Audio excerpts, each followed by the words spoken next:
என்ன பண்ணுறாங்க, அவரோட ஆம்பிஷன் என்ன, இதை நான் வந்து ஒரு ஷார்ட் நோட்டாக எடுத்து வச்சுப்பேன் சார். அது இல்லாமல் இது வந்து டைரின்றது நமக்கு ஒரு பேக்கப். இது ஒரு எக்ஸல் ஷீட்லேயே நான் போட்டு வச்சுருப்பேன். நான் திரும்பவும் சொல்கிறேன், என்னோட டேட்டா பேஸ் தான் என்னோட சொத்து.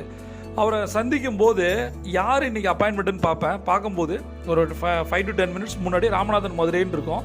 உடனே நான் வந்து எக்ஸல் ஷீட்டில் அடித்து பார்ப்பேன். பார்த்தோடனே அதை நான் எழுதி வச்சுருப்பேன். அவங்களோட பேக்ரவுண்ட் இருக்கும். பட்டு அதை தான் நான் ஞாபகப்படுத்துவேன். அது இல்லாமல் மெயினாக சார், அவங்க குழந்தைங்க பேரையோ அவர் பேரையோ சொல்லும் போது உங்களுக்கு சந்தோஷம் இருக்கும். சார், நீங்கள் லாஸ்ட் டைம் பேசும்போது சொன்னீங்க ஒரு நல்ல பிராண்ட் நியூ கார், ஒரு BMW வாங்கணும்னு சொல்லிட்டு, அதற்கான ப்ராசஸ் எப்படி சார் போயிட்டுருக்கு நான் கேட்டேன். ரொம்ப ரொம்ப சந்தோஷப்பட்டார். இதில் நீங்கள் கவனிக்க வேண்டிய விஷயம் என்ன தெரியுமா, ராமநாதன் சார், நீங்கள் லாஸ்ட் டைம் சொன்னீங்கல்ல BMW கார் வாங்கணும்னு சொல்லிட்டு, அதை வாங்கிட்டீங்களா? முட்டாள் தான் அப்படி கேட்பாங்க. ஒரு வேளை ஏன் அப்படி கேட்கக்கூடாதுன்னா, அவர் வாங்கலை அப்படின்னா அவர் வருத்தப்படுவார்.